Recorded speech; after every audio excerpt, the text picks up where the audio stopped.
Hello and नमस्कार my dear students, एक बार फिर से आप सभी का स्वागत है आपके अपने चैनल पर। देखिए मैंने बोला था कि डाइस का एक पार्ट बचा हुआ है, वो मैं करा दूंगा, उसकी चिंता मत करिए। देखिए सबसे अभी बड़ी बात यह है कि एसीएफ का पोस्ट आ गया और उसमें जीव विज्ञान का वेटेज बहुत ज़्यादा है। ठीक है, जीव विज्ञान और कृषि का सिलेबस इतना ज़्यादा है कि बस देखते रह जाओगे और ख़त्म नहीं होगा। ठीक है, लेकिन चिंता मत कीजिए, वो जो कृषि है वो रिलेटेड है किससे, जीव विज्ञान से।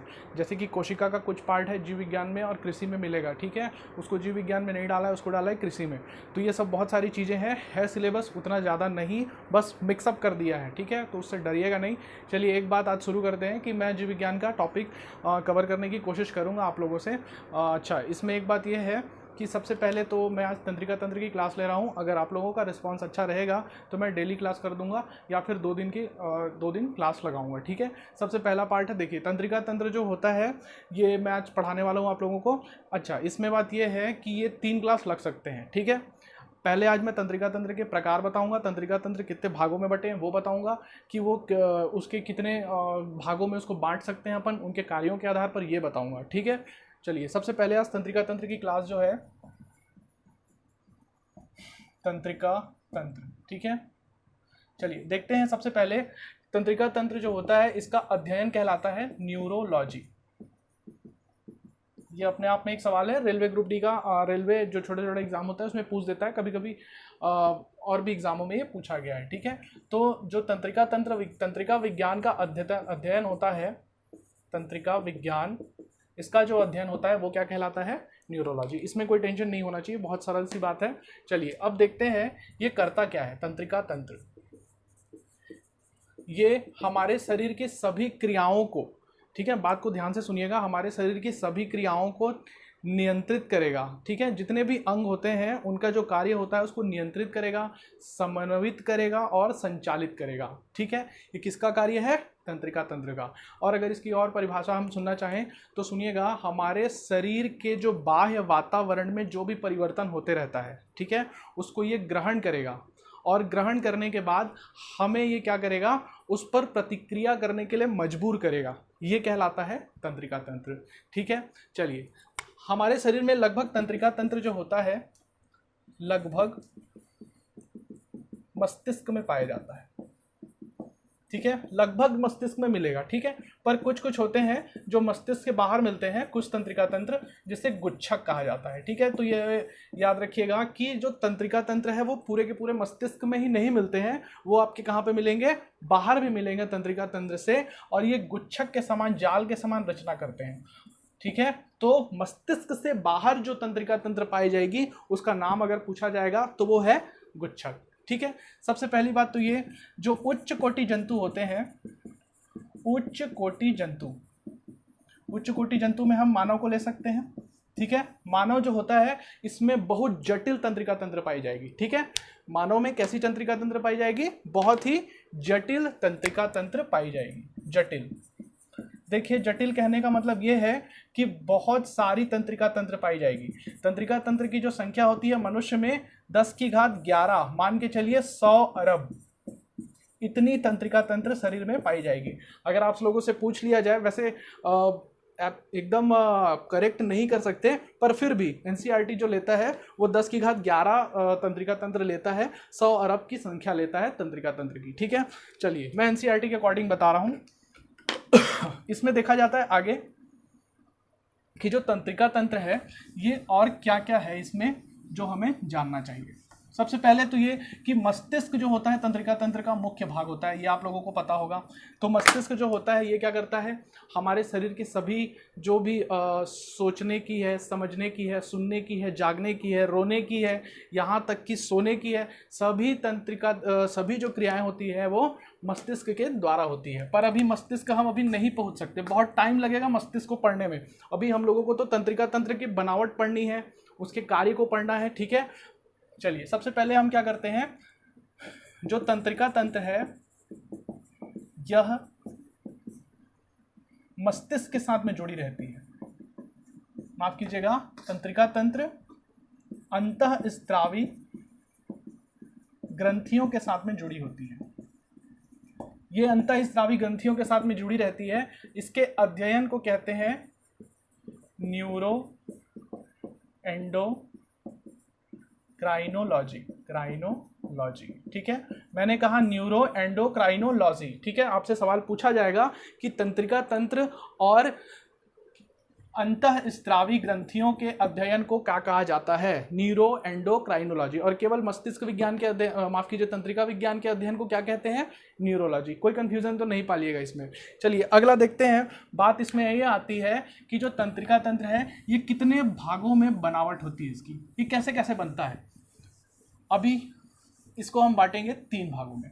अगर बनावट के आधार पर मैं इसे बांटूं तो कितने भागों में बांट रहे हैं अपन ने तंत्रिका तंत्र को, 3 भागों में। सबसे जो पहला होता है वो होता है सेल बॉडी। थोड़ा सा इंग्लिश पढ़िएगा, जरूरी होता है। डेंड्रिट्स,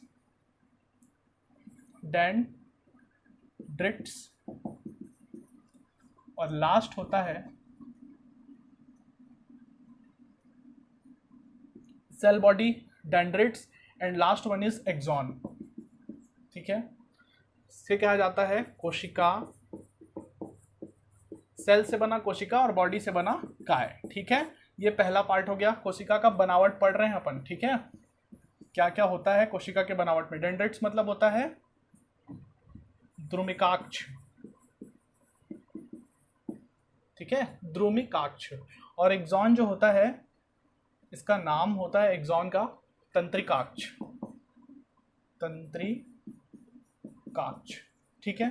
देखिए इसके जो ऐसे नाम है ये तो चलो समझ में भी आ रहा है, कोशिका का द्रुमिकाक्ष, तंत्रिकाक्ष। इससे अच्छा ये याद कर लो डेंड्रिट्स, एक्सॉन, ठीक है। ये थोड़ा सरल होता है पर आपको जैसा सही लगे आप करिए, मैंने दोनों लिखा दिए हैं, ठीक है। चलिए आपसे पूछ लिया जाए तंत्रिका तंत्र की बनावट कितने भागों में बांटी गई है। नाम समझ में आ रहा है, cell body, dendrites and last one is axon, तंत्रिकाक्ष, ठीक। चलिए अब सबसे पहले हम इसको डायग्राम के अकॉर्डिंग समझने की कोशिश करेंगे।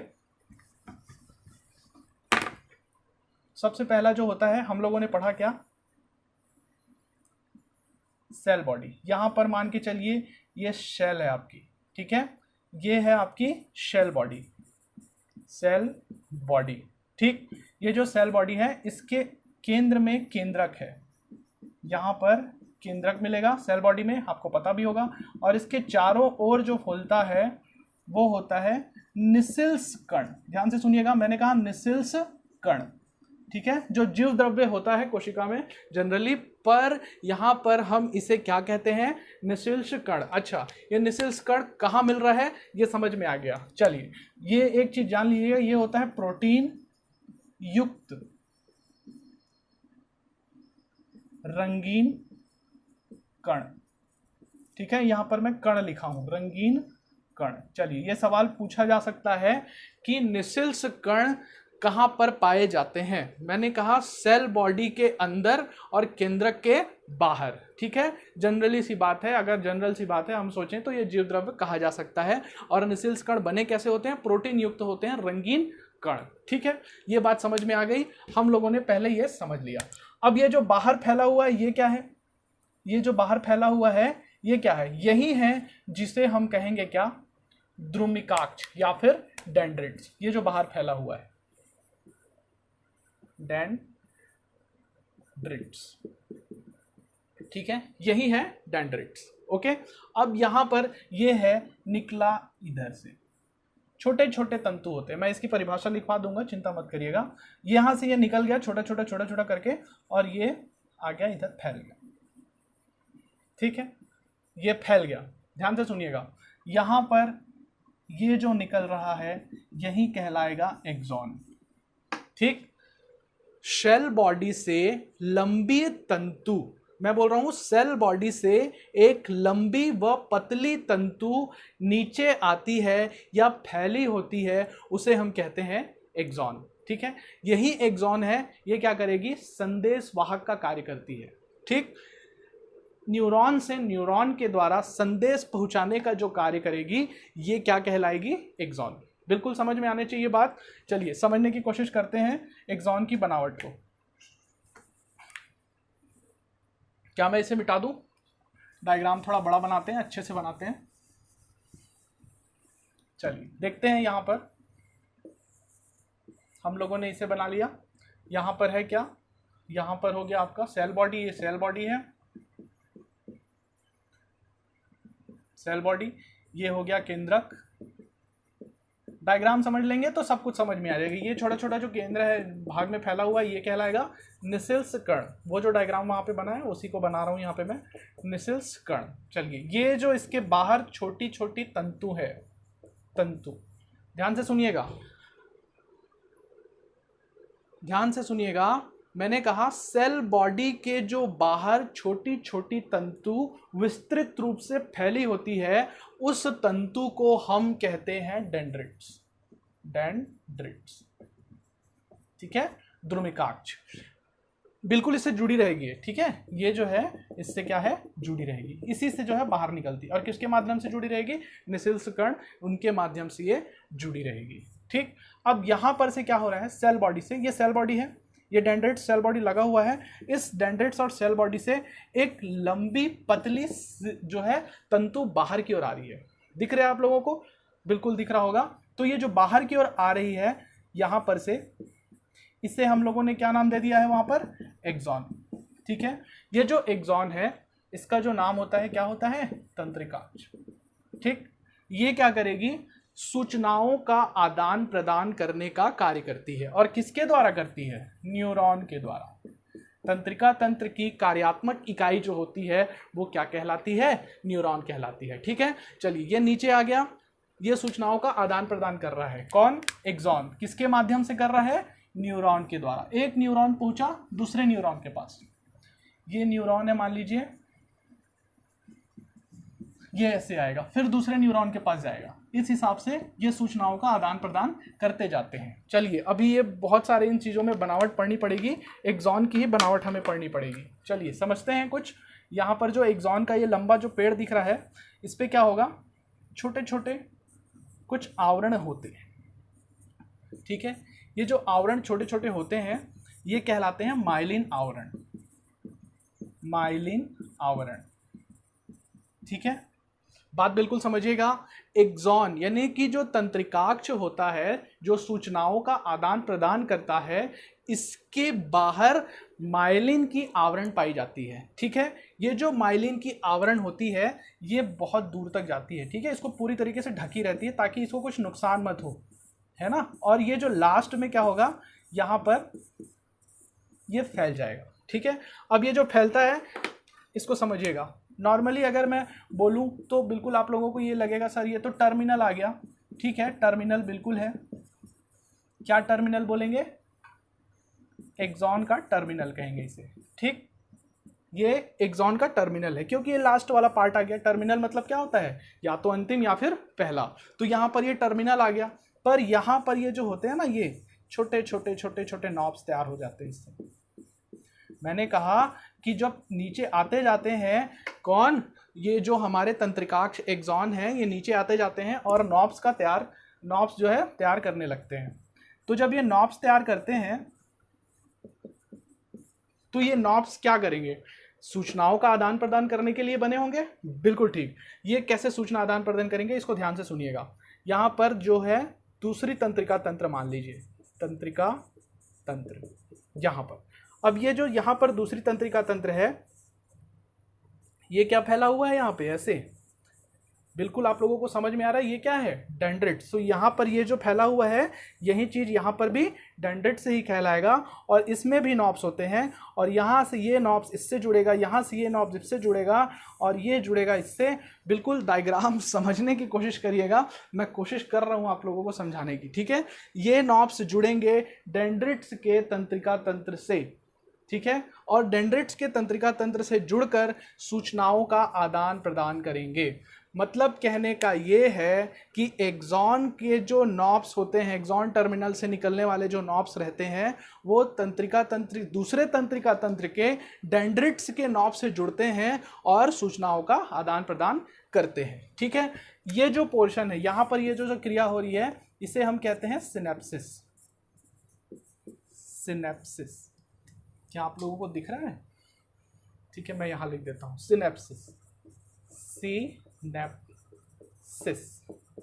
ठीक है, बहुत अच्छा सवाल है, आप लोगों से पूछा जा सकता है कि सिनेप्सिस कहाँ पाया जाता है, तो आप लोग अब समझा सकते हैं। ठीक है, इसी क्रिया को सिनेप्सिस की क्रिया कहते हैं। ठीक है, आप लोगों को क्या यह समझ में आ रहा है? चलिए, यहां पर ये नॉब्स के बीच में कुछ जगह मिल रही है, इसको बोलते हैं रेवेंडियर बोलते हैं, रेवेंडियर नोड। ठीक है,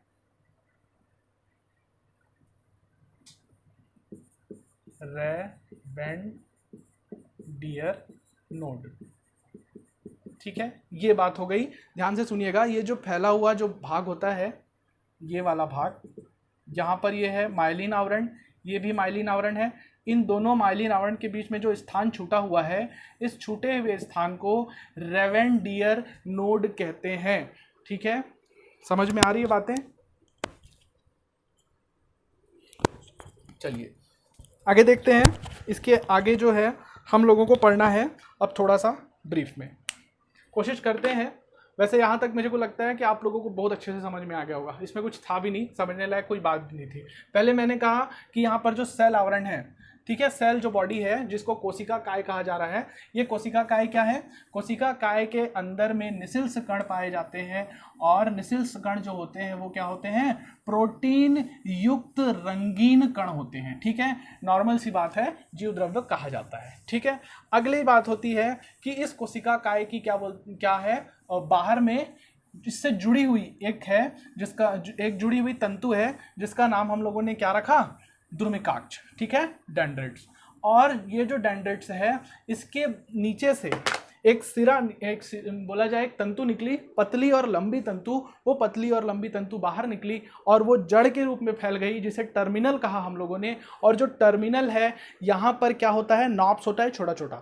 ठीक है, और दूसरी तंत्रिका तंत्र की डेंड्रिट्स की नॉब्स, ये दोनों नॉब्स एक जगह पे जाकर मिल जाते हैं, एक दूसरे से कनेक्ट हो जाते हैं, और उस तंत्रिका तंत्र से दूसरी तंत्रिका तंत्र के बीच में सूचनाओं का आदान प्रदान हो जाता है। ठीक है, ये जो सूचनाओं का आदान प्रदान होता है, इसे कहते हैं सिनेप्सिस।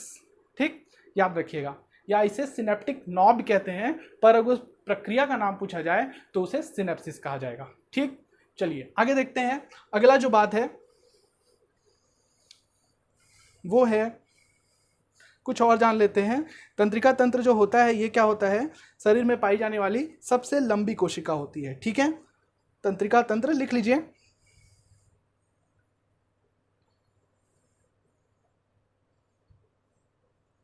शरीर में पाई जाने वाली सबसे लंबी कोशिका तंत्रिका तंत्र होती है। ठीक है, यहां तक आप लोगों को कोई डाउट समझ में आ गया? ठीक है, बार बार अगर नहीं समझ में आएगा तो बार बार उसे आप लोग रिवाइज कर लीजिएगा। ज़्यादा लंबी वीडियो नहीं है, चिंता मत करिए। ठीक है, अब चलिए अगला देखते हैं। ये तो हो गए इसके आधार पर। अब हम देखते हैं प्रवर्धों के आधार पर। प्रवर्धों, ठीक है, प्रवर्धों के आधार पर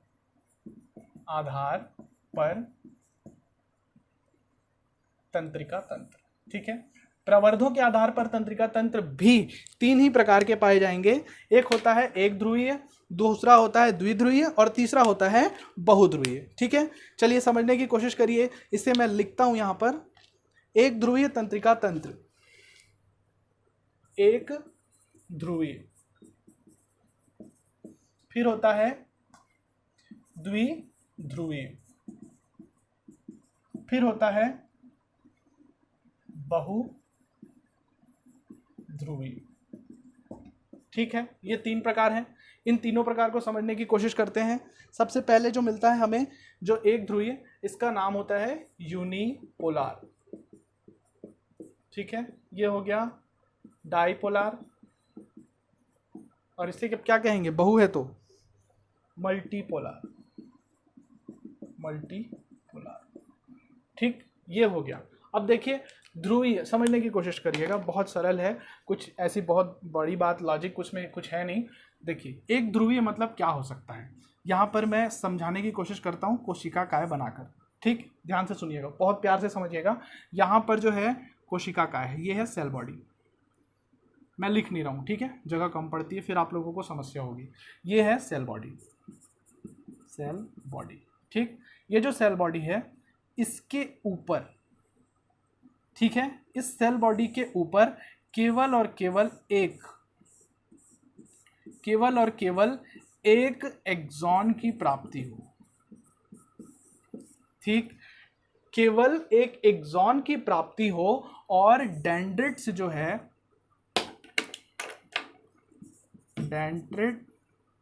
डेंड्रिट्स ये क्या है, सेल बॉडी से कनेक्टेड ना हो, सेल बॉडी से क्या हो, कनेक्टेड नहीं हो। ध्यान से सुनिएगा, यहां पर एक ध्रुवीय जो आपकी तंत्रिका कोशिका होती है, इसमें सेल बॉडी जो होती है वो सेल बॉडी डेंड्रिट्स से कनेक्ट नहीं होती। ठीक, इसमें केवल एक ही प्रवर्धक पाया जाएगा और वो कहलाएगा एक्सॉन। प्रवर्धक मतलब होता है मोर्चा, ठीक है, मोर्चा होता है ना, एक मोर्चों पे लड़ाई हुई, दो मोर्चों पे लड़ाई हुई, तो जो सेल बॉडी है उसका एक ही मोर्चा निकलेगा तो वो कहलाएगा एक ध्रुवीय। सुनते हैं ना आप लोग, युद्ध होता है तो भारत की सेना ने पाकिस्तान के चारों मोर्चों से घेर लिया, बोलते हैं ना, सभी मोर्चों में घेर लिया, तो वो एक मोर्चा, केवल एक मोर्चा मिल रहा है, उसे हम कह रहे हैं एक ध्रुवीय। ठीक, यहां पर भी वही क्रिया हो रही है, सेल बॉडी के ऊपर से एक एक्सॉन निकल गया। ठीक, यहां पर जो लेकिन डेंड्रिट्स है वो सेल बॉडी से कनेक्टेड नहीं है। बिल्कुल क्लियर हो गया। अब एक बात होती है कि ये सर इस प्रकार की जो एक ध्रुवी होती है मिलती कहाँ पे, बिल्कुल आपको बता देता हूँ। ये सवाल एक आध बार पूछा भी गया है, किसी अच्छे एग्जाम में पूछा गया था, याद नहीं आ रहा है, ठीक है, चलिए समझ लीजिए। ये जो मिलता है अकशेरुकीय जंतु में मिलेगा, अकशेरुकी जंतु में, कशेरुकी जंतु, अकशेरुकी जो जंतु होते हैं उनमें पाया जाता है ये। ठीक है, कौन सा, एक ध्रुवीय, इसमें केवल एक मोर्चा होगा। ठीक है, केवल एक मोर्चा मिलता है। अच्छा, ये अकशेरुकी जंतु क्या होती है, नॉर्मल थोड़ा सा सुन लीजिए बस। अकशेरुकी जंतु जिनमें रीढ़ की हड्डी नहीं पाई जाती जब वे वयस्क हो जाते हैं। ठीक है, अच्छा एक बात और, इनका जो है मस्तिष्क जो होता है, हृदय होता है, ठीक से विकसित नहीं होता जब ये क्या हो जाते हैं, वयस्क हो जाते हैं। जैसे मानव हृदय होता है, विकसित होता है बहुत, ठीक है, और मस्तिष्क होता है, मानव मस्तिष्क, वो भी विकसित होता है। तो जो अविकसित रहेंगे, जिनकी रीढ़ की हड्डी नहीं मिलेगी, वो क्या कहलाएंगे, अकशेरुकी जंतु। एक बात और, ये मिलते कहाँ हैं, ये मांसपेशियों में मिलेंगे। ठीक है, ये हमें मिलेंगे मांसपेशियों में, मांसपेशियों में मिलेंगे, अकशेरुकी जंतुओं में मिलेंगे। और गाल जो होता है हमारा, छूकर देखिए बहुत सॉफ्ट होता है। ठीक है, ये एक ध्रुवी होता है। ठीक है, मांसपेशी होते हैं उन पे मिलेंगे और अकशेरुकी जंतु वहां पर मिलेंगे। ठीक है, जो सवाल आएंगे गलत मत करिएगा, मैंने जो भी इसका इंपॉर्टेंट चीज था वो बता दिया है। चलिए आगे देखते हैं द्विध्रुव के बारे में। द्विध्रुवी जो वही चीज है, यहाँ पर मैंने बना दिया सेल बॉडी। कोशिश करिए समझने की, बहुत सरल चीज है। सेल बॉडी का केंद्रक हो गया, ये मिल गया निसिल्स कण। और यहाँ पर एक चीज प्लस है कि द्विध्रुवी मतलब होता है द्विप्रवर्धन, मतलब कि दो मोर्चे होंगे। एक हो गया यहाँ पर ये एक्सॉन, ये फैला दीजिए इसे, इधर सब माइलिन के आवरण मिलेंगे, मैंने बताया आप लोगों को माइलिन आवरण। यहाँ पर क्या है, ये रेवेंडियर है, रेवेंडियर नोड, सॉरी रेवेंडियर नोड। और यहाँ पर क्या मिलेंगे, ये जो छोटे छोटे नॉब निकलते हैं इससे, ये जो छोटे छोटे नॉब निकले हैं ये क्या कहलाएंगे, सिनेप्टिक, सिनेप्टिक नॉब। और जब जुड़ जाते हैं उसी क्रिया को हम क्या कहते हैं, सिनेप्सिस कहते हैं। जब जुड़ जाते हैं तब सिनेप्सिस, सिनेप्सिस की क्रिया इसे हम कहते हैं। ठीक है, नहीं तो नॉब जो रहेगा वो सिनेप्टिक कहलाएगा। ठीक है, टिक यहाँ पर है और क्रिया है उसको सिनेप्सिस कहेंगे। ठीक है, चलिए अब यहाँ पर ये ऊपर है, ये है, इससे ध्रुमिकाएं निकलेंगी। ठीक है, इसके ऊपर जाएंगे और क्या निकलेगी, ध्रुमिकाएं। बस यही चीज़ था, कुछ इसमें एक्स्ट्रा नॉलेज नहीं मिल रहा है आप लोगों को, इतना ही है। बस ये बात है कि जो द्विध्रुवीय होते हैं, डाइपोलार होते हैं, ये मिलते कहाँ पे हैं, ये आप लोगों को मिलेंगे कान में, ये आप लोगों को मिलेंगे आँख में। आँख की जो रेटिना होती है, आँख की रेटिना, ठीक है, यहाँ पर मिलता है ये। ठीक है, बिल्कुल समझिएगा बात को, आँख की रेटिना में मिलेगा, कान में मिलेगा, और ये हमें नाक पे भी मिलते हैं। हमारी श्लेष्मा झिल्ली जो होती है नाक की, वहाँ पर मिलते हैं, नाक पे। ठीक है, जिसे कहते हैं olfactory mucous membrane, BRAIN। ठीक है। अब देखिए एक चीज़ याद रखिएगा, मेरी इंग्लिश गलत हो जाएगी तो उसको बिल्कुल ऐसे मत भेजिएगा मैसेज में कि सर आप इंग्लिश बहुत गलत लिखते हैं। गलत लिखूँ मत लिखूँ उससे कोई फ़र्क नहीं पड़ता, बस आप लोगों को नॉलेज होना चाहिए। ये जो हमारे नाक की जो श्लेष्मा झिल्ली होती है, नाक की श्लेष्मा झिल्ली, श्लेष्मा झिल्ली, ठीक है, ये जो नाक की श्लेष्मा झिल्ली होती है जिसे हम कहते हैं क्या, ऑल्फैक्टरी म्यूकस मेम्ब्रेन, यहाँ पर हमें मिलेगी द्विध्रुवीय कोशिका तंत्रिका, द्विध्रुवीय तंत्रिका कोशिका, ठीक, और आँख की रेटिना पर मिलेगी और कान पर मिलेगी, ठीक है। यह सवाल बहुत पूछा गया है, बहुत अच्छा सवाल है, भूलिएगा नहीं। मैंने एक ध्रुवी में बताया था, क्या बताया था, मैंने बताया कि ये कहाँ पर मिल रहे हैं हमें, मांसपेशियों में, गाल में, ठीक है, अकशेरुकी जंतुओं में। तो ये चीज़ों को याद रखिएगा, ठीक है। जहाँ तक मुझे लगता है ये समझ में आ गया। दुई मोर्चे रहेंगे, ठीक है, एक एक्सॉन निकल गया, ऊपर निकल गया डेंड्रिट्स, ठीक, और ये कहाँ पर होती है, कान में, आँख की रेटिना में, नाक की श्लेष्मा झिल्ली में, जिसे हम कहते हैं ऑल्फैक्टरी म्यूकस मेम्ब्रेन। कभी कभी हिंदी नहीं देता, ठीक है, धोखे में मत रहिएगा कि एकदम हिंदी लिख देगा, कभी कभी इंग्लिश भी लिख देता है, पूछ देगा ऑल्फैक्टरी म्यूकस मेम्ब्रेन किसके कौन सी तंत्रिका तंत्र के द्वारा नियंत्रित किया जाता है, कौन है, कोशिका के द्वारा, द्विध्रुवीय, ठीक है, ऑप्शन दे देगा। चलिए आगे देखते हैं, लास्ट वाला पार्ट, लास्ट बचा हुआ है, कौन सा बचा है, बहुध्रुवीय, ठीक है। अब इसमें आप लोगों को ज़्यादा तो टेंशन होगा नहीं, मुझे नहीं लगता। यहाँ पर सेल बॉडी बना दी मैंने जो सबसे पहले आप लोगों को जो समझाया था बनावट, वो बहुध्रुवीय था, ठीक है। आप लोगों को मैंने जो बताया था सबसे पहले वो बहुध्रुवीय था। ये हो गया केंद्रक, हो गया ये, ठीक है। इसके बाहर जो मिलते हैं वो क्या मिलते हैं, निसिल्स कण, मैंने बोला बहुत ज़रूरी है इसको याद करना, निसिल्स कण को, ठीक है, निसिल्स कण। इसके बाहर जो भी मिल रहे हैं, जो इससे जुड़े हुए हैं, ये क्या कहलाएंगे, डेंड्रिट्स, ठीक है। डेंड्रिट्स की जो संख्या होती है वो बहुत ज़्यादा होती है, और ये जो लंबी पतली सिरा जो तंतु निकल रही है, इसके बाहर जो ये लंबे लंबे नॉब्स आ रहे हैं, ये क्या कहलाता है, एक्सॉन कहलाता है, ठीक है। बस यही चीज़ है, याद रखिएगा। इसमें डेंड्रिट्स की संख्या बहुत ज़्यादा होती है, ठीक है, और इसमें एक्सॉन जो रहते हैं वो तो एक ही रहेंगे, एक्सॉन कुछ नहीं है, बस नीचे जाता है और तंत्रिका तंत्र के अन्य तंत्रिका तंत्रों से ये क्या करता है, सूचनाओं का आदान प्रदान करता है, ठीक है। बस यही चीज़ है। चलिए आगे देखते हैं, ये किस में मिलता, किस में है, जो बहुध्रुवीय मिलता है ये हमें प्राप्त होगा मानव मस्तिष्क में, बहुत जटिल होता है, ठीक है, मानव मस्तिष्क यहां पर मिलेगा, ठीक, मानव मस्तिष्क में प्राप्त होता है बहुध्रुवीय। तो सोच लीजिए ये कितना ज़्यादा कितना जो है जटिल होगा। चलिए ये समझ में आ गया। ये किसके आधार पर, मैंने कहा प्रवर्धों मतलब कि मोर्चों, कभी कभी इसको एक ऐसा लिख देता है, ठीक है, ये भी बता दूं, एक्सॉन लिख देता है, ये एक्सॉन के आधार पर बताइए बोल देता है, तो याद रखिएगा ये एक्सॉन ही प्रवर्धों के आधार पर होगा, ठीक है। अब ये कंफ्यूज मत होइए सर एक्सॉन तो वो उसका एक लंबा सिरा निकलता है, वो नहीं, ये एक्सॉन के आधार पर भी बोलेगा तो भी आप यही लेंगे, ठीक है जी। चलिए आगे देखते हैं,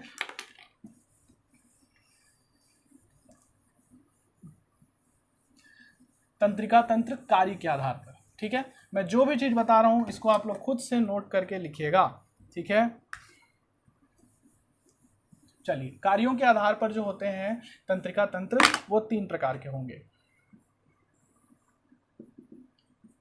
कार्य के आधार पर 3 प्रकार, इसके पहले जो बताया वो किसके आधार पर था, कार्यों के आधार पर। ये जो है कार्यों के आधार पर तंत्रिका तंत्र अब मैं बताने जा रहा हूं, ठीक है। इसके पहले कौन सा बताया था, प्रवर्धों के आधार पर, मतलब कि मोर्चों के आधार पर, मतलब कि एक्सॉन के आधार पर, वो तीनों चीजें याद रखिएगा, ठीक है। अब मैं बता रहा हूं कार्य वर्क के आधार पर तंत्रिका तंत्र, ये भी 3 प्रकार के बंटते हैं, ठीक है। सबसे पहले होता है संवेदी तंत्रिका तंत्र, ठीक है, संवेदी तंत्रिका तंत्र, सेंसरी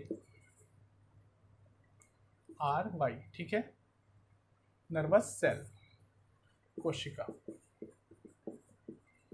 ठीक। दूसरा होता है बीच में है तो मिडिल, मध्यम तंत्रिका कोशिका, ठीक है। और जो लास्ट है वो है चालक, चालक को ही क्या कहते हैं, मोटर, ठीक है, मोटर न्यूरॉन, मोटर न्यूरोसेल। और ये भी न्यूरोसेल। ठीक है, इसके आगे आप खुद ही लगा लिया करो, न्यूरोसेल कहेंगे इसे, इसे भी न्यूरोसेल कहेंगे, न्यूरोसेल। मैं ज़्यादा वीडियो लंबा मत हो यही चाहता हूँ। ठीक है, तो ये जो है क्या है, मोटर चालक तंत्रिका कोशिका। देखिए संवेदी तंत्रिका तंत्र में पहुंचते हैं, ये क्या होता है, हमारा जो मानव शरीर होता है इसके आसपास के वातावरण में जो भी बदलाव होगा, ठीक है, उस बदलाव को अगर कोई सबसे पहले सेंस करने वाला होगा तो वो कहलाएगा संवेदी तंत्रिका तंत्र। नाम से ही समझ में आ रहा है, सेंसरी बोलते हैं। तो ये क्या करेगा, सूचना को लेगा और इस सूचना को दूसरे तंत्रिका तंत्र तक पहुंचाने का कार्य करेगा। ठीक है, तो ये चीज़ याद रखिएगा, ये एक छद्म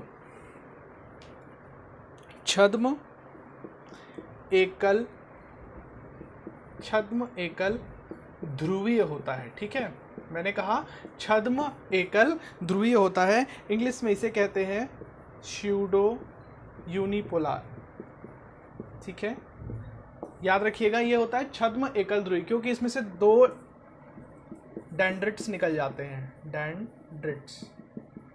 देखिए बात समझिएगा, छद्म एकल ध्रुवी का मतलब क्या होता है, हमें पता है एकल ध्रुवी का मतलब ये होता है कि केवल एक डेंड्रिट्स होगा, वो भी दिखेगा भी नहीं, है ना, वो तो मैंने बताया था कि वो दिखेगा भी नहीं, वो कनेक्टेड भी नहीं रहेगा कोशिका काय से। लेकिन यहाँ पर जो होता है छद्म एकल ध्रुवी का मतलब ये कि जब प्रोसेस होने लग जाती है, कार्य प्रारंभ हो जाती है, सूचना आदान प्रदान का कार्य शुरू हो जाता है तंत्रिका तंत्रिकाओं के बीच में, तो वहाँ पर अपने आप एक छुपा हुआ जो है एक ध्रुव रहता है, एक डेंड्रिट्स निकल जाता है। इसकी वजह से इसे कहते हैं स्यूडो यूनिपोलर या फिर छद्म एकल ध्रुवी। और इसलिए कहते हैं इसमें कितने डेंड्रिट्स मिल रहे हैं, 2 डेंड्रिट्स। और आपको एक्सॉन तो पता ही होगा, वो एक्सॉन तो सिंगल ही होगा। ठीक है, बस यही चीज़ समझिएगा, संवेदी जो तंत्रिका तंत्र होती है इसी में मिलती है छद्म एकल ध्रुवी। एग्जाम में सवाल पूछा जाएगा तो बिल्कुल सही टिक करिएगा। ठीक है, चलिए अगला है मध्यस्थ तंत्रिका कोशिका। नाम से ही समझ में आ रहा है, ये मध्यस्थ करती कुछ नहीं है, ये बस संवेदी जो तंत्रिका तंत्र होती है और जो चालक तंत्रिका तंत्र होती है, इनके बीच में सूचना का आदान प्रदान करेगी। और सूचना का जो आदान प्रदान होगा वो किस हिसाब से होगा, न्यूरॉन के हिसाब से, आपको को पता ही होगा। ठीक है, तो बस ये काम इसका है। और ये क्या होती है, बहु ध्रुवीय होती है। ठीक है, मल्टी पोलर। ठीक, ये बात हो गई। अब ये मध्यस्थ के ऊपर टाइम वेस्ट नहीं करेंगे, ये है सबसे इंपॉर्टेंट। ठीक है, और इसमें मैंने जो बताया उसमें ये इंपॉर्टेंट है कि पूछता है संवेदी तंत्रिका तंत्र कोशिकाओं में आपसे कि कितने ध्रुवी मिलते हैं, तो छद्म एकल ध्रुवी। और डेंड्रिट्स पूछ लिया तो 2 डेंड्रिट्स मिलेंगे। ठीक है, चलिए आगे देखते हैं। जो मोटर यूनिसेल है, माफ कीजिए मोटर न्यूरोसेल है जिसके बारे में बात होती है, तो ये जो मोटर जो सेल होता है ये होते हैं 2 प्रकार के होते हैं। ठीक है, एक होता है निम्न मोटर न्यूरोसेल और एक होता है उच्च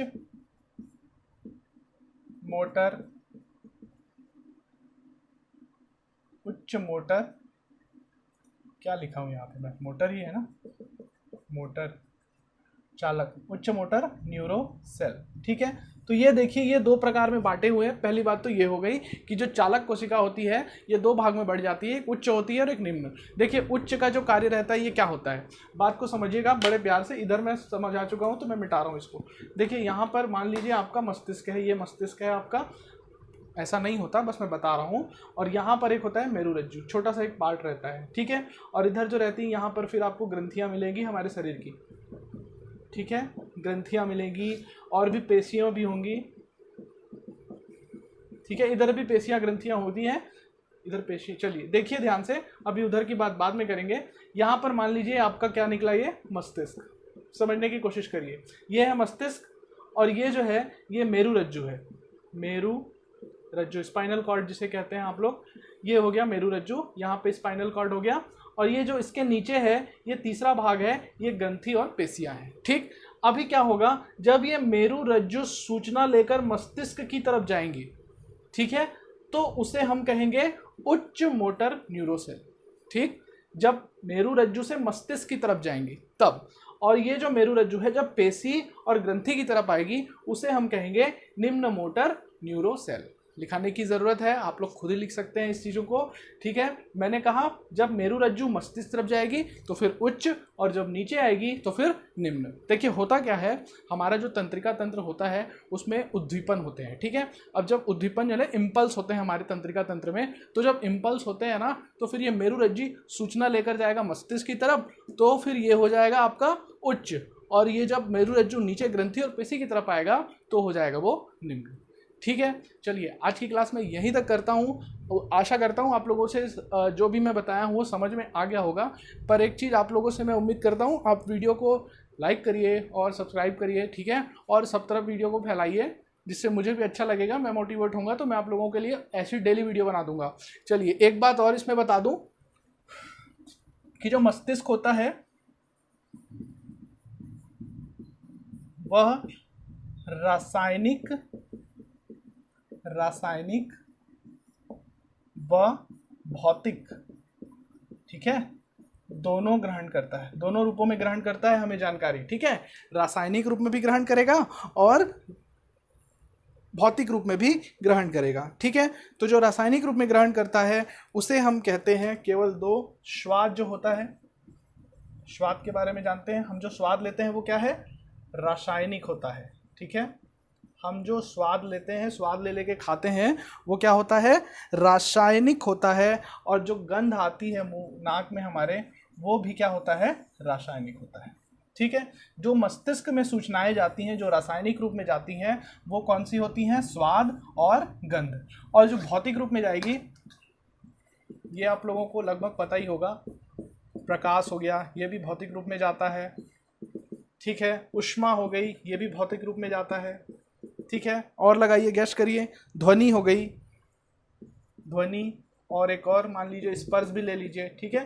तो ये जो भी चीज़ें हैं जो हम देख सकते हैं या जो हमें कान में अभी आ रहे हैं, सुनाई देती हैं, वो किस में आ रही है, भौतिक में। देखिए इसमें ये कन्फ्यूज़न हो सकता है, ध्वनि जो होती है वो भौतिक होती है, ठीक है, ध्वनि जो होती है वो क्या होती है, भौतिक। बाकी मैंने स्वाद और गंध को बता दिया वो रासायनिक है। और अगर इससे रिलेटेड आएगा तो आप लोग थोड़ा अपना दिमाग दौड़ा लीजिएगा, बना लीजिएगा। थैंक यू सो मच, ठीक।